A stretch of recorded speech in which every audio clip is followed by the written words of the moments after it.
বেতাল পঞ্চবিংশতি পর্ব ৭ রচনা ঈশ্বরচন্দ্র বিদ্যাসাগর। দশম উপাখ্যান। বেতাল কহিল, মহারাজ, গৌড় দেশে বর্ধমান নামে এক নগর আছে। তথায় গুণশেখর নামে অশেষ গুণসম্পন্ন নরপতি ছিলেন। তাহার প্রধান আমাত্য অভয়চন্দ্র বৌদ্ধ ধর্মাবলম্বী নরপতিও তদীয় উপদেশের বশবর্তী হইয়া বৌদ্ধ ধর্ম অবলম্বন করিলেন এবং স্বয়ং শিব পূজা, বিষ্ণু পূজা, গোদান, ভূমিদান, পিতৃকৃত্য প্রভৃতি শাস্ত্রবিহিত অবশ্য কর্তব্য ক্রিয়াকলাপে এককালে জলাঞ্জলি দিয়া মন্ত্রী প্রধান অভয়চন্দ্রের প্রতি আদেশ দিলেন, আমার রাজমধ্যে যেন সেই সব অবৈধ ব্যাপার আর প্রচলিত না থাকে। সর্বাধিকারী রাজকীয় আজ্ঞা অনুসারে রাজ্য মধ্যে এই ঘোষণা প্রদান করিলেন, যদি অতঃপর কোনো ব্যক্তি এই সকল রাজনিষিদ্ধ অবৈধ কর্মের অনুষ্ঠান করে, রাজা তাহার সর্বস্ব হরণ ও নির্বাসনপূর্বক দণ্ডবিধান করিবেন।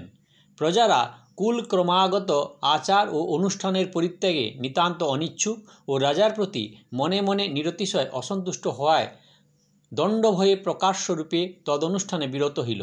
এক দিবস অভয়চন্দ্র রাজার নিকট নিবেদন করিলেন, মহারাজ, সংক্ষেপে ধর্মশাস্ত্রে মর্ম প্রদান করিতেছি, শ্রবণ করুন। এই জন্মে কোনো ব্যক্তি কাহারও প্রাণহিংসা করিলে হতপ্রাণ ব্যক্তি জন্মান্তরে ওই প্রাণঘাতকের প্রাণহন্তা হয়। এই উৎকট হিংসা পাপের প্রবলতা প্রযুক্তই মানবজাতি সংসারে আসিয়া জন্ম মৃত্যু পরম্পরারূপ দুর্বেদ্য শৃঙ্খলে বদ্ধ থাকে। এই নিমিত্তই শাস্ত্রকারেরা নিরূপণ করিয়াছেন, অহিংসা মানুষের পক্ষে সর্বপ্রধান ধর্ম। মহারাজ দেখুন, হরি, হর, বিরিঞ্চি প্রভৃতি প্রধান দেবতারও কেবল কর্মদোষ সংসার আনিয়া বারংবার অবতার হইতেছেন। অতএব অতি প্রবল জন্তু হস্তি অবধি অতি ক্ষুদ্র জন্তু কীট পতঙ্গ পর্যন্ত জীবের প্রাণ রক্ষা করা সর্বপ্রধান কর্ম ও পরম পবিত্র ধর্ম। আর বিবেচনা করিয়া দেখিলে মনুষ্যেরা যে পরমাংশ দ্বারা আপন মাংস বৃদ্ধি করে, ইহা অপেক্ষা গুরুতর অধর্ম ও যার পর নাই অসৎ কর্ম আর নাই। এবং বিধ ব্যক্তিরা দেহান্তে নরকগামী হইয়া অশেষ প্রকারে যাতনা ভোগ করে। বিশেষত যে ব্যক্তি স্বদৃষ্টান্ত অনুসারে অন্যের দুঃখ বিবেচনা না করিয়া প্রাণহিংসাপূর্বক মাংসভক্ষণ দ্বারা স্বীয় রসনা পরিতৃপ্ত করে, সে রাক্ষস। তার আয়ু, বিদ্যা, বল, বিত্ত, যশ প্রভৃতি হ্রাসপ্রাপ্ত হয় এবং সে কান, খঞ্জ, কুব্জ, মুখ, অন্ধ, পঙ্গু, বধির রূপে পুনঃ পুনঃ জন্মগ্রহণ করে। আর সুরাপান অপেক্ষা গুরুতর পাপ আর নাই। অতএব জীবহিংসা ও সুরাপান সর্বপ্রযত্নে পরিত্যাগ করা উচিত। ঈদৃশ অশেষবিধ উপদেশ দ্বারা অভয়চন্দ্র বৌদ্ধ ধর্মে রাজার এইরূপ শ্রদ্ধা ও অনুরাগ জন্মাইল যে যে ব্যক্তি তাহার সমক্ষে ওই ধর্মের প্রশংসা করিত, সে অশেষ প্রকারে রাজপ্রসাদ ভাজন হইত। ফলত রাজা সবিশেষ অনুরাগ ও ভক্তিযোগ সহকারে স্বীয় অধিকারে অবলম্বিত অভিনব ধর্মের বহুল প্রচার করিলেন। কালক্রমে রাজার লোকান্তর প্রাপ্তি হইলে তাহার পুত্র ধর্মধ্বজ পৈতৃক সিংহাসনে অধিরোহণ করিলেন। তিনি সনাতন বেদশাস্ত্রের অনুবর্তী হইয়া বৌদ্ধদিগের যথোচিত তিরস্কার ও নানা প্রকার দণ্ড করিতে লাগিলেন। পিতার প্রিয়পাত্র প্রধানমন্ত্রীকে শিরমুণ্ডনপূর্বক গর্ধবে আরোহণ ও নগর প্রদক্ষিণ করাইয়া দেশ বহিষ্কৃত করিলেন এবং বৌদ্ধ ধর্মের সমূলে উন্মূলন করিয়া বেদবিহিত সনাতন ধর্মের পুনঃস্থাপনে অশেষ প্রকার যত্ন ও প্রয়াস করিতে লাগিলেন। কিয়ৎদিন পরে ঋতুরাজ বসন্তের সমাগমে রাজা ধর্মধ্বজ মহিষীত্রয় সমভিব্যাহারে উপবন বিহারে গমন করিলেন। সেই উপবনে এক সুশোভন সরোবর ছিল। রাজা তাহাতে কমল সকল প্রফুল্ল দেখিয়া স্বয়ং জলে অবতরণপূর্বক কতিপয় পুষ্প লইয়া তীরে আসিয়া এক মহিষীর হস্তে দিলেন। দৈবযোগে একটি পদ্ম মহিষীর হস্ত হইতে স্খলিত হইল। তদীয় বাম পদে পতিত হওয়াতে উহার আঘাতে তাহার সেই পদ ভগ্ন হইল। তখন রাজা হতস্মি বলিয়া অত্যন্ত ব্যাকুল হইয়া প্রতিকার চেষ্টা করিতে লাগিলেন। সায়ংকাল উপস্থিত হইল। সুধাকরের উদয় হইবা মাত্র তদীয় অমৃতময় শীতল কিরণমালার স্পর্শে দ্বিতীয়া মহিষীর গাত্রস্থানে স্থানে দগ্ধ হইয়া গেল। আর তৎকালে অকস্মাৎ এক গৃহস্থের ভবনে উদুখলের শব্দ হইল। সেই শব্দ শ্রবণ বিবরে প্রবিষ্ট হইবা মাত্র তৃতীয়া মহিষীর শিরোবেদনা ও মূর্ছা হইল। ইহা কহিয়া বেতাল জিজ্ঞাসিল, মহারাজ, ইহাদের মধ্যে কোন কামিনী অধিক সুকুমার? রাজা কহিলেন, সুধাকর স্পর্শে যে রাজমহিষীর দেহ দগ্ধ হইয়া আমার মতে সেই সর্বাপেক্ষা সুকুমারী। ইহা শুনিয়া বেতাল ইত্যাদি। একাদশ উপাখ্যান। বেতাল কহিল, মহারাজ, পুণ্যপুর নগরে বল্লভ নামে নিরতিশয় প্রজাবল্লভ নরপতি ছিলেন। তাহার আমাত্যের নাম সত্যপ্রকাশ। এক দিবস রাজা সত্যপ্রকাশের নিকট কহিলেন, দেখো, যে ব্যক্তি রাজেশ্বর হইয়া অভিলাষানুরূপ বিষয়ভোগ না করে তাহার রাজ্য ক্লেশ প্রপঞ্চ মাত্র। অতএব অদ্যাবধি আমি ইচ্ছানুরূপ বৈষয়িক সুখভোগে প্রবৃত্ত হইব। তুমি কিয়ৎকালের নিমিত্তে সমস্ত রাজকার্যের ভার গ্রহণ করিয়া আমার একবারে অবসর দাও। এই কহিয়া অমাত্য হস্তে সমস্ত সাম্রাজ্যের সম্পূর্ণ ভারার্পণ করিয়া রাজা অনন্যমনা ও অনন্যকর্মা হইয়া কেবল ভোগ সুখে কাল যাপন করিতে লাগিলেন। সত্যপ্রকাশ অগত্যা রাজকীয় প্রস্তাবে সম্মত হইলেন, কিন্তু স্বতন্ত্র রাজতন্ত্র নির্বাহ ও অহর্নিশ দুর্বাহ নীতিশাস্ত্রের অবিশ্রান্ত পর্যালোচনা দ্বারা একান্ত ক্লান্ত হইতে লাগিলেন। এক দিবস আমত্তা আপন ভবনে উৎকণ্ঠিত মনে নির্জনে বসিয়া আছেন। এমন সময়ে তাহার গৃহলক্ষ্মী লক্ষ্মী নাম্নী পত্নী তথায় উপস্থিত হইলেন এবং স্বামীকে সাতিশয় অবসন্ন ও নিরতিশয় দুর্ভাবনাগ্রস্ত দেখিয়া জিজ্ঞাসা করিলেন, এখন কি নিমিত্তে তোমার সতত উৎকণ্ঠিত দেখিতে পাই এবং কি নিমিত্তই বা তুমি দিন দিন দুর্বল হইতেছ? তিনি কহিলেন, রাজা আমার উপর সমস্ত বিষয়ের সম্পূর্ণ ভার দিয়া নিশ্চিন্ত হইয়া ভোগ সুখে কালযাপন করিতেছেন। তদীয় আদেশ অনুসারে ইদানিং আমার রাজশাসন ও প্রজাপালন সংক্রান্ত সমস্ত বিষয় সম্পন্ন করিতে হইতেছে।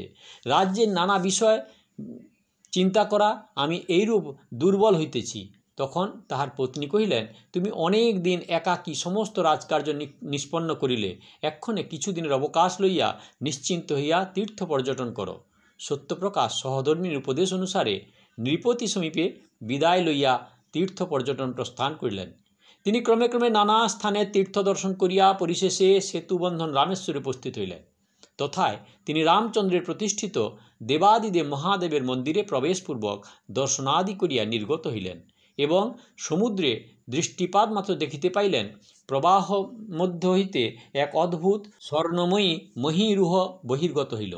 সেই মহীরুখের শাখায় উপস্থিত হইয়া এক পরমা সুন্দরী পূর্ণ যৌবনা কামিনী হস্তে বীণা লইয়া মধুর কোমল তান লয় বিশুদ্ধ স্বরে সঙ্গীত করিতেছেন।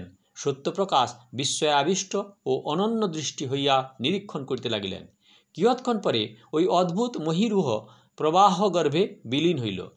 ঈদৃশ্য ঘটন অঘটনা নিরীক্ষণে চমৎকৃত হইয়া সত্যপ্রকাশ তরায় স্বদেশে প্রতিগমনপূর্বক নরপতি গোচরে উপস্থিত হইল এবং কৃতাঞ্জলিপুটে নিবেদন করিলেন, মহারাজ, আমি এক অদৃষ্টচর অশ্রুতপূর্ব আশ্চর্য দর্শন করিয়াছি, কিন্তু বর্ণন করিলে তাহাতে কোনো প্রকারে আপনার বিশ্বাস জন্মাইতে পারিবে না। প্রাচীন পণ্ডিতেরা কহিয়াছেন, যাহা কাহারও বুদ্ধিগম্য ও বিশ্বাসযোগ্য না হয় তাদৃশ্য বিষয়ের কদাপি নির্দেশ করিবেক না, করিলে কেবল উপহাসপদ হইতে হয়। কিন্তু মহারাজ, আমি স্বচক্ষে প্রত্যক্ষ করিয়াছি। এই নিমিত্ত নিবেদন করিতেছি, যে স্থানে ত্রেতাবতার ভগবান রামচন্দ্র দুর্বৃত্ত দশাননের বংশধ্বংস বিধান বাসনায় মহাকায় মহাবল কপিবল সাহায্যে শত যোজন বিস্তীর্ণ অর্ণবের উপর লোকাতীত কীর্তি হেতু সেতুবন্ধন করিয়াছিলেন, তথায় উপস্থিত দেখিলাম কল্লোলিনী বল্লভের প্রবাহ মধ্য হইতে অকস্মাৎ এক স্বর্ণময় ভূরুহ বিনির্গত হইল। তদুপরি এক পরমা সুন্দরী রমণী বীণা বাদনপূর্বক মধুর স্বরে সঙ্গীত করিতেছে। কিয়ৎক্ষণ পরে এই বৃক্ষ কন্যাসহিত জলমগ্ন হইয়া গেল। এই অদ্ভুত ব্যাপার বিস্ময় সাগরে মগ্ন হইয়া তীর্থ পর্যটন পরিত্যাগপূর্বক আমি আপনার নিকট এই বিষয়ে সংবাদ দিতে আসিয়াছি। রাজা শ্রবণমাত্র অতিমাত্র কৌতূহলক্রান্ত হইয়া পুনর্বার সত্যপ্রকাশের হস্তে রাজ্যের ভার প্রদানপূর্বক সেতুবন্ধন রামেশ্বরে উপস্থিত হইলেন। নিরূপিত সময়ে মহাদেবের পূজা করিয়া মন্দির হইতে বহির্গত হইবা মাত্র সত্যপ্রকাশের বর্ণনানুরূপ ভূরুহ মহীপতির নয়নগোচর হইল। তাহার উল্লিখিত সর্বাঙ্গ সুন্দরী কামিনীর সৌন্দর্য দর্শনে এবং সঙ্গীত শ্রবণে বিমূঢ় ও পূর্বাপর্যালোচনা পরিশূন্য হইয়া রাজা অর্ণব প্রবাহে লম্ফ প্রদানপূর্বক অল্পক্ষণ মধ্যে ওই বৃক্ষে আরোহণ করিলেন। বৃক্ষ ও মহীপতি হয়ে সহিত তৎক্ষণাৎ পাতালপুরে প্রবিষ্ট হইল। অনন্তর সেই রমণী রাজার দিকে দৃষ্টিপাত করিয়া কহিল, অহে বীর পুরুষ, তুমি কে, কি অভিপ্রায় স্থানে আগমন করিলে বলো। তিনি কহিলেন, আমি পুণ্যপুরের রাজা, আমার নাম বল্লভ।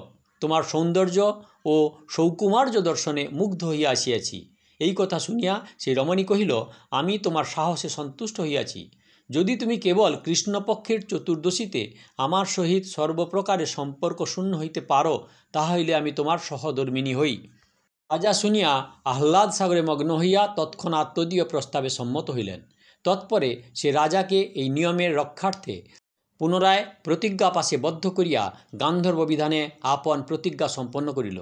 রাজা নবমহিষীর সহিত পরম কৌতুকে কালযাপন করিতে লাগিলেন। কৃষ্ণ চতুর্দশী উপস্থিত হইল। রাজমহিষী সাতিশয় আগ্রহ ও নিরতিশয় ব্যগ্রতা প্রদর্শনপূর্বক নিকটে থাকিতে নিষেধ করিলেন। রাজা পূর্বকৃত প্রতিজ্ঞা অনুসারে তৎক্ষণাৎ তথা হইতে অপসৃত হইলেন। কিন্তু কি কারণে পূর্ব প্রতিজ্ঞাবদ্ধ করিয়াছিল এবং এক্ষণে এতাদৃশ আগ্রহ ও ব্যগ্রতা প্রদর্শনপূর্বক পুনর্বার নিষেধ করিল, যাবৎ ইহা সবিশেষ অবগত না হইব তাবৎ আমার অন্তঃকরণে এক বিষম সংশয় থাকিবেক। অতএব ইহার তথ্যানুসন্ধান করা আবশ্যক। এই বলিয়া কৌতূহলাকুলিত চিত্তে অন্তরালে থাকিয়া রাজা অবলোকন করিতে লাগিলেন। অর্ধরাত্র সময়ে এক রাক্ষস আসিয়া কন্যার অঙ্গে করার্পণ করিল। রাজা দেখিয়া একান্ত অসহমান হইয়া করতলে করবাল ধারণপূর্বক তৎক্ষণাৎ তথায় উপস্থিত হইলেন এবং অশেষ প্রকার তিরস্কার করিয়া কহিলেন, আর দুরাচার রাক্ষস, তুই আমার সমক্ষে প্রিয়তমার অঙ্গে হস্তার্পণ করিস না। যাবৎ তোরে না দেখিয়াছিলাম তাবৎ অন্তঃকরণে ভয় ছিল, এক্ষণে দেখিয়া নির্ভয় হইয়াছি এবং তোর প্রাণদণ্ড করিতে আসিয়াছি। এই বলিয়া তিনি খড়গপ্রহার দ্বারা তাহার শিরচ্ছেদ করিলেন। তখন রাজমহিষী অকৃত্রিম পরিতোষ প্রদর্শনপূর্বক কহিলেন, তুমি দুর্দান্ত রাক্ষসের হস্ত হইতে মুক্ত করিয়া আমার জীবনদান করিলে। আমি এতকাল কি যন্ত্রণা ভোগ করিয়াছি বলিতে পারি না। রাজা জিজ্ঞাসা করিলেন, সুন্দরী, কি কারণে তুমি তাবৎ কাল পর্যন্ত এই দারুণ দৈব দুর্বিপাকে পতিত ছিলে বলো। তিনি কহিলেন, মহারাজ, শ্রবণ করো। আমি বিদ্যাধর নামক গন্ধর্ব রাজ্যের কন্যা। আমার নাম রত্নমঞ্জুরি। ভোজনকালে আমি নিকটে উপস্থিত না থাকিলে পিতার তৃপ্তি হইত না। এই জন্য তিনি ভোজন সময়ে তার সন্নিহিত থাকিতাম।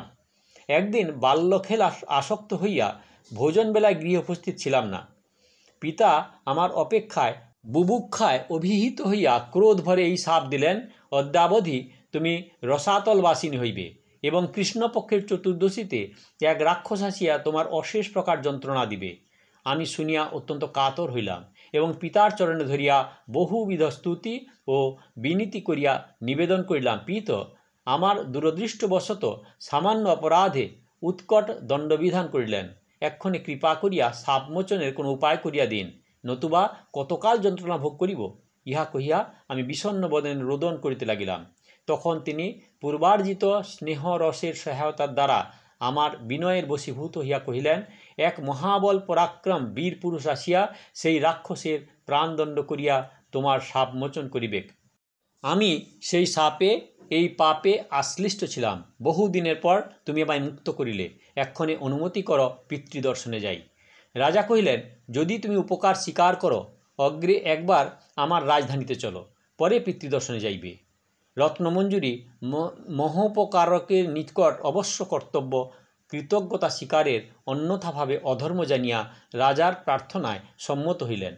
তিনি তাহার সমভিব্যাহারে হইয়া রাজধানীতে উপস্থিত হইলেন এবং কিছুদিন তদীয় সহবাসে বিষয়ে রসে কালযাপন করিয়া পরিশেষে নিতান্ত অনিচ্ছাপূর্বক তাহাকে পিতৃদর্শনে যাইতে অনুমতি দিলেন। তখন রাজমঞ্জুরি কহিলেন, মহারাজ, বহুকাল মনুষ্য সহবাস দ্বারা আমার গন্ধর্বত্ব গিয়াছে, এখন সর্বতোভাবে মনুষ্য ভাবাপন্ন হইয়াছি।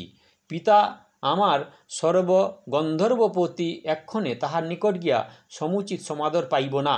অতএব আর আমার তথায় যাইতে অভিলাষা নাই, তোমার নিকটেই যাবজ্জীবন অবস্থিত করিব। রাজা শুনিয়া অতিশয় হর্ষপ্রাপ্ত হইলেন এবং রাজকার্যে এককালে জলাঞ্জলি দিয়া দিন যামিনী সেই কামিনীর সহিত বিষয় বাসনায় কালযাপন করিতে লাগিলেন।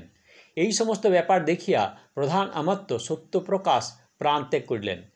ইহা কহিয়া বেতাল জিজ্ঞাসা করিলেন, মহারাজ কি কারণে আমাত্য প্রাণ ত্যাগ করিলেন বলো। বিক্রমাদিত্য কহিলেন, মন্ত্রী বিবেচনা করিলেন, রাজা বিষয়রসে আসক্ত হইয়া রাজ্য চিন্তায় জলাঞ্জলি দিলেন, প্রজা অনাথ হইল। অতঃপর আর কোনো ব্যক্তি আমার প্রতি সমুচিত শ্রদ্ধা প্রদর্শন করিবেক না। অহরাত্র এই বিষম চিন্তাবিষ শরীরে প্রবিষ্ট হওয়াতে সত্যপ্রকাশের প্রাণ বিয়োগ হইল। ইহা শুনিয়া বেতাল ইত্যাদি।